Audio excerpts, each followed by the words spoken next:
새벽의 오해. 한금주는 서희준의 침대에서 속옷 차림으로 눈을 떴다.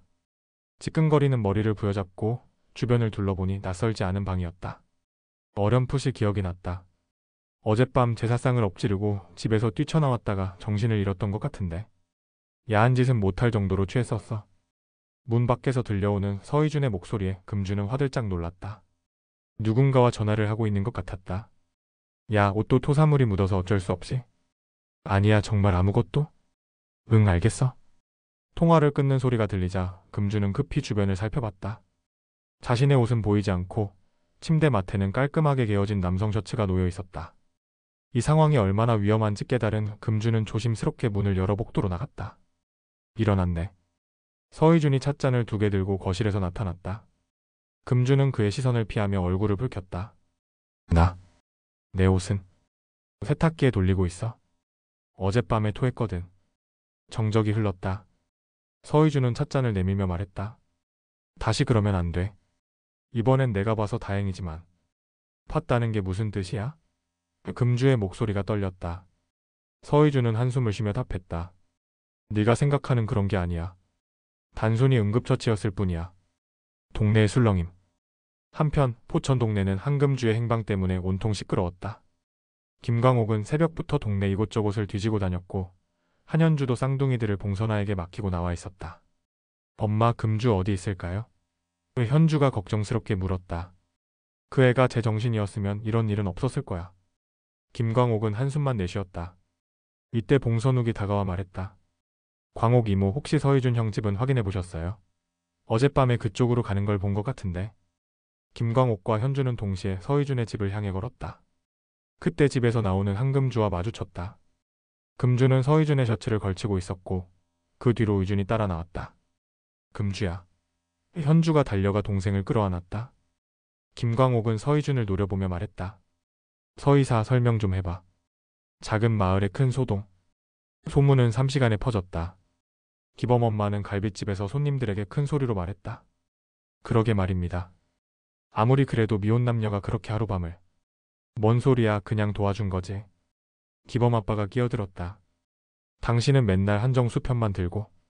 한정수는 이 소식을 듣고 화가 머리끝까지 났다. 평소 술친구인 기범 아빠에게 달려가 말했다. 야, 내 마누라가 내 딸 가지고 무슨 소리를 하고 있는 거야. 형님 진정하세요. 그냥 하는 소리일 뿐이야. 영웅 아빠는 2사람 사이에서 중재하려 했지만 이미 분위기는 험악해졌다. 보건지소에서 서희준은 보건지소로 출근했지만 마음이 무겁했다. 백혜미가 의미심장한 미소로 다가왔다. 선생님 괜찮으세요? 얼굴이 많이 피곤해 보이는데. 밤에 잠을 못 주무셨나 봐요. 혜미씨 오해 말아요. 정말 아무것도? 네네, 저도 그럴 줄 알았어요. 선생님이 그런 분이 아니시잖아요. 백혜미는 속으로 이를 갈았다. 한금주, 그 여자가 우리 서 선생님을 이상한 상황에 빠뜨려 놓았네. 영롱이 금주를 찾아보건지소에 나타났다. 언니, 괜찮아? 소문 다 들었어? 영롱아, 정말 아무것도 없었어. 그냥 의준이가 도와준 거야. 하지만 영롱은 이미 다음 행동을 계획하고 있었다. 언니를 이상하게 만든 놈들을 가만두지 않을 거야. 김광옥의 금주령이 차. 김광옥은 펜션으로 돌아와 더욱 강력한 조치를 취했다. 동네 상인들을 모두 불러 모았다. 여러분, 제 딸이 이 모양 이 꼴이 된 것도 다 술 때문입니다. 이제 정말로 한금주에게는 술 한 방울도 팔지 마세요. 그런데 광옥씨 너무 심한 거 아니야? 성인인데. 영웅 엄마가 조심스럽게 말했다. 성인이면 성인답게 행동해야지. 속옷 바람으로 남자 집에서 나오는 게 성인의 행동이야? 기범 엄마가 거들었다. 맞아요. 요즘 젊은 것들은 정말. 봉선화는 불편한 기색으로 말했다. 그래도 금주는 나쁜 애가 아니잖아요. 그냥 힘든 일이 있어서 그런 거 아닐까요? 김광옥의 표정이 굳어졌다. 힘든 일이 있으면 술로 해결하는 게 맞아요? 이제 정말 강력하게 금주령을 내립니다. 서희준의 고민. 서희준은 혼자 보건지소에 남아 깊은 생각에 잠겼다. 10년 전 서울에서 일어난 그 일이 자꾸 머릿속에 스쳐 지나갔다. 그때도 술 때문이었다. 자신이 의대생이었을 때 과음으로 인한 사고로 환자 한 명이 위험에 빠졌고 그는 그 책임을 지고 잠시 유급까지 했었다. 그 후로 술을 입에도 대지 않겠다고 다짐했던 것이다. 그런데 금주는 여전히 술로 문제를 해결하려 하고 있었다. 이것이 그가 금주를 피하는 진짜 이유였다. 술을 사랑하는 금주와는 함께 할 수 없다고 생각했던 것이다. 하지만 어젯밤 취한 금주를 돌보면서 옛 감정이 다시 살아나는 것을 느꼈다. 이 복잡한 마음을 어떻게 정리해야 할지 막막했다. 현주와 선욱의 대화. 한편 현주는 봉선욱을 찾아가 감사 인사를 했다. 선욱아, 어젯밤에 금주 찾는 거 도와줘서 고마워. 당연한 거죠, 누나. 그런데 괜찮으세요? 요즘 너무 힘드시는 것 같아서요. 현주는 쓴웃음을 지었다. 뭐가 괜찮겠어? 이혼하고 쌍둥이 데리고 왔는데 이제 동생까지 이런 소문에. 그냥 누가 도와드렸으면 좋겠어요. 누나 혼자 다 감당하시지 마시고요. 선욱의 진심 어린 말에 현주는 잠시 그를 다시 보았다. 언제부터인가 이 남자가 한결같이 자신을 챙기고 있다는 것을 깨달았다. 고마워 선욱아. 밤의 만남. 저녁 무렵 한금주는 몰래 집을 나섰다. 금주령 때문에 어디서도 술을 살 수 없었지만 마음이 너무 답답했다. 결국 호숫가로 향했다. 그곳에서 혼자 앉아있는 서희준을 발견했다. 금주는 주저하다가 그 옆에 앉았다. 혼자 뭐해? 같이 있고 싶지 않으면 가. 나도 혼자 있고 싶어서 나온 건데. 둘은 말없이 앉아있었다. 금주가 먼저 입을 열었다. 어젯밤일. 고마워. 근데 왜 도와줬어? 그냥 모른 척 할 수가 없었어. 우리 사이가 이런데? 서희주는 조용히 말했다. 그때 일. 미안해. 금주는 놀랐다. 갑자기 왜? 10년 전에. 그냥 사라진 것. 아무 설명도 없이. 금주의 가슴이 벅찼다. 그때의 서운함과 배신감이 다시 올라왔다. 그래, 넌 정말 미안해야 해. 나만 바보같이 기다렸잖아. 내가 술 때문에 실수를 했어. 그래서 더 이상 술을 마시지 않기로 한 거야. 금주는 그제야 조금 이해할 수 있었다. 그래서 내가 술 마시는 걸 그렇게 싫어하는구나. 너도 끊을 수 있어. 다른 방법으로 해결할 수 있어. 난 술 없이는 못 살아. 특히 요즘엔. 서희주는 안타까운 눈빛으로 금주를 바라봤다. 무슨 일이 있었어? 정말 술 때문에 파혼한 건 아니지? 금주는 한참을 고민하다가 모든 걸 털어놓았다. 김주엽의 불륜, 임신한 여자 이야기까지. 그래서 차이기 싫어서 내가 먼저 찼어. 술 핑계 대고. 서희주는 충격을 받았다. 그동안 정말 술 때문에 파혼했다고 생각했던 것이다. 왜 진실을 말하지 않았어? 부모님이 상처받을까봐. 그리고 너희들도. 다들 나를 이상하게 볼 것 같아서. 두 사람 사이에 얘가 조금씩 쌓여갔다.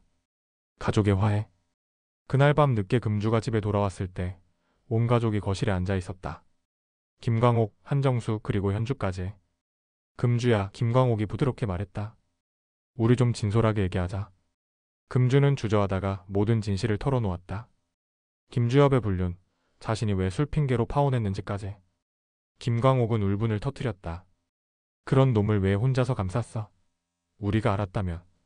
한정수도 분노했다. 내가 그 놈 만나러 간다. 현주는 동생을 끌어안으며 울었다. 금주야, 왜 혼자서 그 고통을 참았어? 여러분이 상처받을까봐. 그리고 난 괜찮다고 생각했는데. 김광옥은 딸을 꼭 안으며 말했다. 미안해, 엄마가 너를 이해하지 못했어.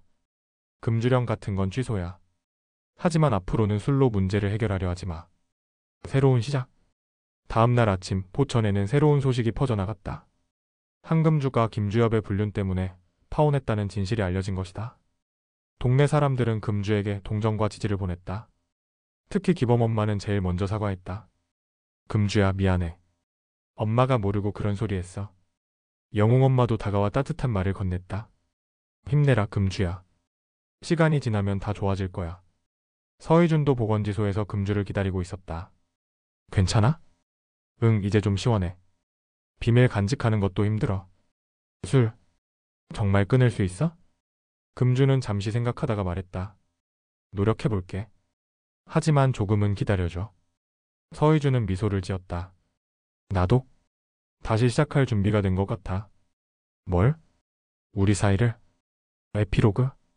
보천의 늦은 오후, 한금주는 가족들과 함께 펜션에서 대화를 나누고 있었다. 술 대신 차를 마시면서.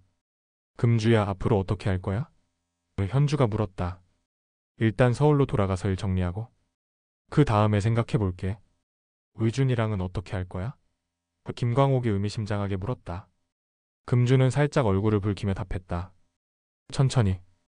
다시 친구부터 시작해보려고. 이때 서희준이 보건지소에서 마무리 업무를 하고 있었다. 내일은 금주가 서울로 돌아간다는 얘기를 들었다. 그는 편지를 한 장 써서 금주에게 전했다. 내일 떠나기 전에 읽어봐. 편지에는 이렇게 적혀 있었다. 금주에게 10년 전에 말하지 못했던 것이 있어. 너를 사랑했다는 것. 그리고 지금도 그 마음이 변하지 않았다는 것. 다시 시작할 수 있다면 이번에는 끝까지 지켜보겠어? 서희준. 금주는 편지를 읽고 미소를 지었다. 이번에는 정말로 새로운 시작이 될 수 있을 것 같았다.